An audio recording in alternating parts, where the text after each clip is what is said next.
स्वागत करता हूं आपका एनके क्लास पर। आज हम लेके आए गंगा नदी तंत्र। एग्जामों में गंगा नदी तंत्र से बहुत सारे क्वेश्चन पूछे जाते हैं। सारे क्वेश्चनों को आज हम डिस्कस करेंगे और पढ़ेंगे गंगा नदी तंत्र को बड़े विस्तार से। तो आइए आज हम सैर करते हैं गंगा नदी की। तो गंगा की जो लंबाई है वो कितनी है? 2525 किलोमीटर है, 2525 किलोमीटर। और भारत में जो इसकी लंबाई है, भारत में वो है 2071 किलोमीटर, 2071 किलोमीटर। गंगा की लंबाई कितनी है? टोटल लंबाई है 2525 किलोमीटर और जो भारत में इसकी लंबाई है वो है 2071 किलोमीटर। तो आइए हम इसके बाद जानते हैं कि गंगा का उद्गम कैसे होता है। तो गंगा का उद्गम दो नदियों से मिलकर बनता है, एक अलकनंदा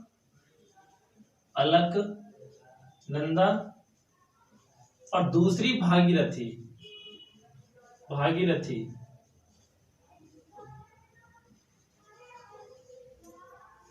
जो भागीरथी नदी का इसका उद्गम है गौमुख,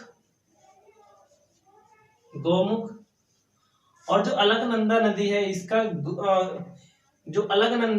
इसका उद्गम है सतोपत ग्लेशियर। क्या है? सतोपत ग्लेशियर। जहां पर भागीरथी और अलकनंदा आपस में मिलती हैं, वहां से निर्माण होता है गंगा का। और ये कहाँ मिलती हैं? ये मिलती हैं देवप्रयाग में। कहाँ मिलती हैं? देवप्रयाग में। तो भागीरथी और अलकनंदा नदियों का संगम गंगा कहलाता है। भागीरथी और अलकनंदा दोनों नदियों का संगम क्या कहलाता है? गंगा। यहीं से गंगा की शुरुआत होती है। तो अलकनंदा कहां से निकलती है? सतोपत ग्लेशियर से। और जो भागीरथी है वो कहां से निकलती है? गौमुख से। इसके बाद हम देखेंगे अलकनंदा की दो और सहायक नदियां हैं। अलकनंदा की दो और सहायक नदियां, इसकी एक नदी है पिंडारी नदी।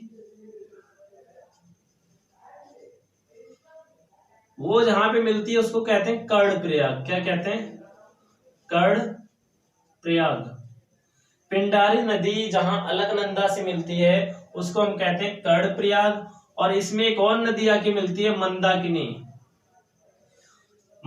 इसमें नदी आके मिलती है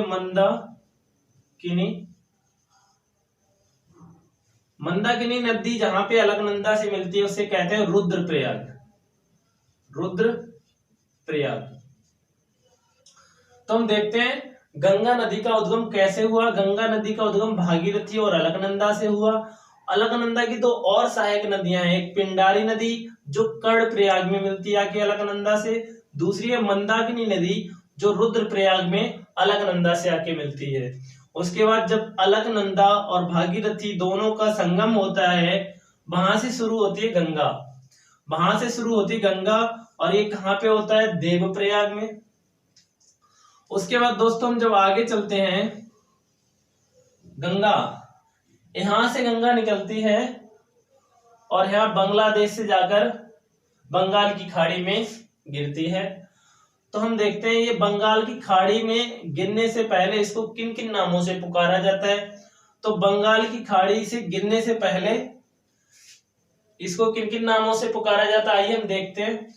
तो जब गंगा पश्चिम बंगाल में पहुंचती है तो पश्चिम बंगाल के फरक्का से दो भागों में ये डिवाइड हो जाती है। दो भागों में इसको ये डिवाइड हो जाती है।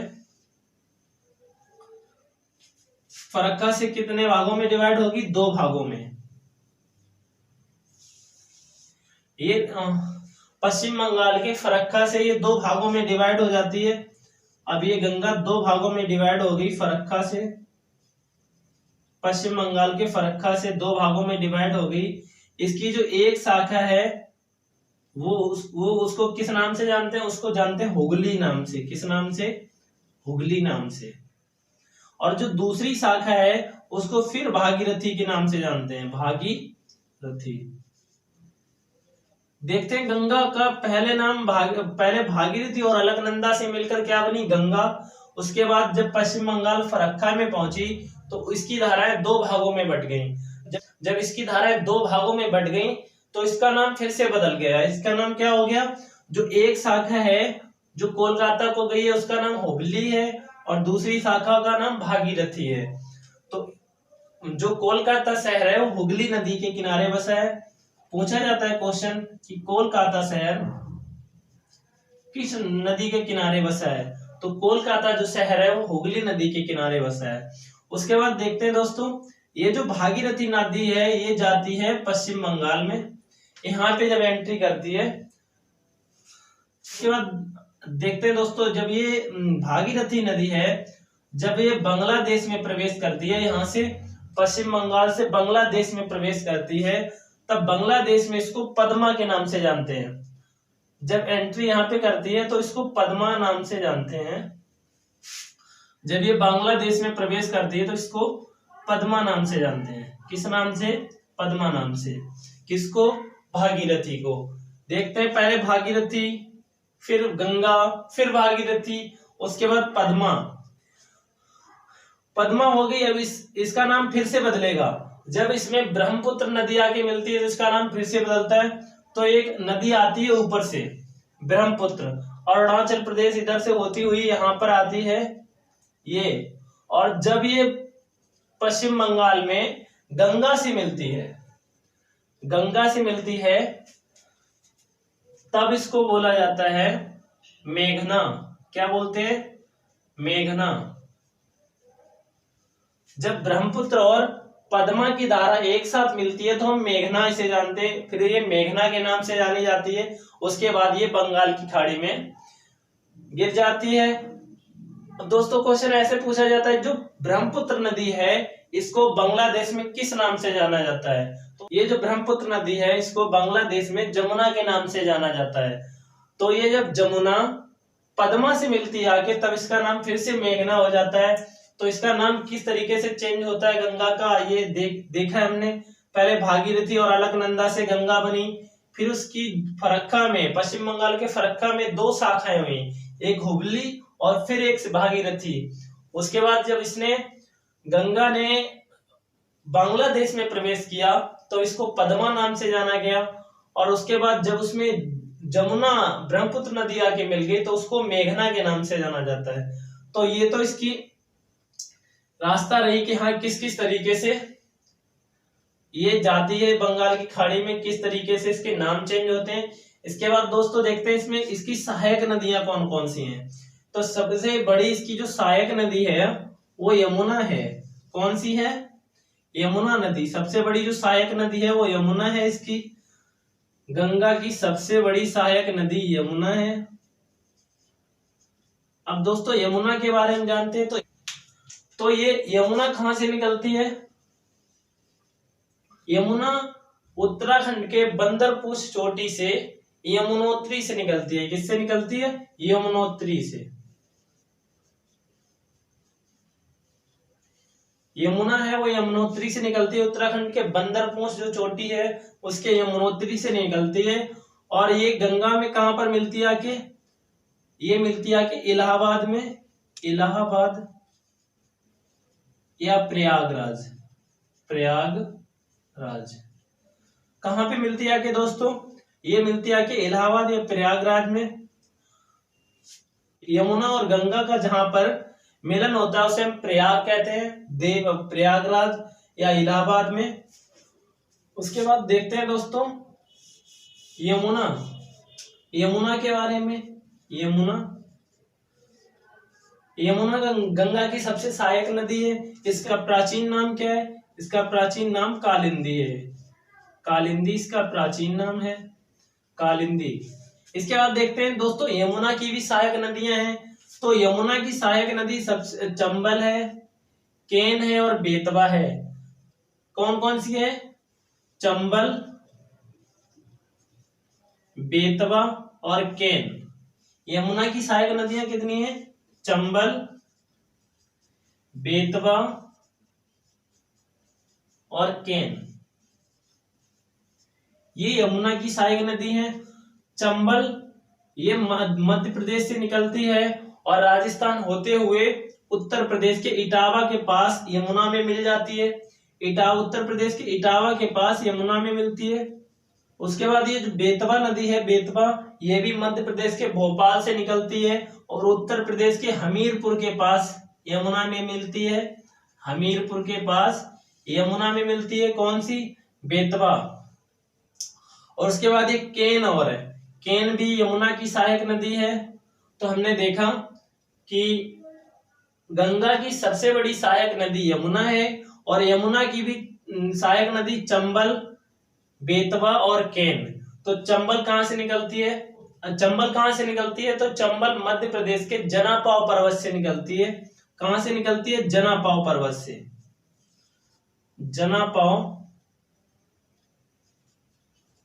पर्वत से निकलती है चंबल, और ये राजस्थान से होते हुए उत्तर प्रदेश के इटावा जिले के पास में यमुना से मिल जाती है। इसके बाद ये बेतवा, ये भी मध्य प्रदेश के भोपाल जिले से निकलती है और उत्तर प्रदेश के हमीरपुर के पास यमुना में मिल जाती है। उसके बाद हमने देखी केन, ये भी यमुना की सहायक नदी है। इसके बाद देखते हैं दोस्तों गंगा की और सहायक नदियां। इसके बाद दोस्तों गंगा की सहायक नदियों में एक और नदी है जिसको कहते हैं कोसी। कोसी नदी मिलती आके, कोसी नदी, कोसी नदी ये नेपाल में हिमालय से निकलती है और बिहार में प्रवेश करती है। बिहार में प्रवेश करती है। ये नदी अपना रास्ता बदलने के कारण चर्चा में रहती है। कौन सी? कोसी नदी। इसी के कारण बिहार में बहुत बाढ़ आती है जिससे बहुत सारी तबाही होती है। इसीलिए कोसी नदी को बिहार का शोक भी कहते हैं। कोसी नदी को बिहार का शोक कहते हैं। ये अपना रास्ता बदलने के कारण चर्चा में रहती है और ये कहां से निकलती है? नेपाल हिमालय से निकलती है। कोसी नदी बिहार में प्रवेश करती है, इसीलिए बिहार का इसको शोक कहा जाता है। किस लिए? क्योंकि ये इसके बाढ़ के कारण बिहार में बहुत सारी तबाही मचती है। इसके बाद दोस्तों एक इसकी और सहायक नदी है गोमती। कौन सी? गोमती। ये गोमती नदी कहां से निकलती है? तो ये गोमती नदी निकलती है पीलीभीत से, उत्तर प्रदेश के पीलीभीत से। पीलीभीत से निकलती है और ये पीलीभीत में गोमत ताल से निकलती है। गोमत ताल से, गोमत ताल, जिसको फुल्लर झील भी कहते हैं। और ये एकमात्र गंगा की सहायक नदी है जो मैदानों से निकलती है और गंगा की सहायक नदी है। गोमती कहां से निकलती है? तो गोमती निकलती है उत्तर प्रदेश के पीलीभीत से, गोमत ताल से, जिसको फुल्लर झील भी कहते हैं। तो एकमात्र ऐसी नदी है, गंगा की एकमात्र ऐसी सहायक नदी है जो मैदानी क्षेत्र से निकलती है। इसके बाद दोस्तों इसकी सहायक नदियों में घाघरा नदी भी है। घाघरा नदी, घाघरा नदी, जिसको सरयू नदी भी कहा जाता है। सरयू, सरयू नदी। इसके बाद एक गंडक नदी है, गंडक, गंडक। ये इसकी सहायक नदियां थी जो इसके बाएं तट से आकर मिलती हैं। कौन सी? गोमती, घाघरा, सरयू, गंडक। और उसके बाद एक और मिलती है आके यहाँ पे बांग्लादेश में। कौन सी? ब्रह्मपुत्र। इसके बाद दोस्तों देखते हैं इसमें एक और नदी मिलती है आके, सोन नदी। सोन नदी मिलती है आके। कौन सी नदी? सोन नदी।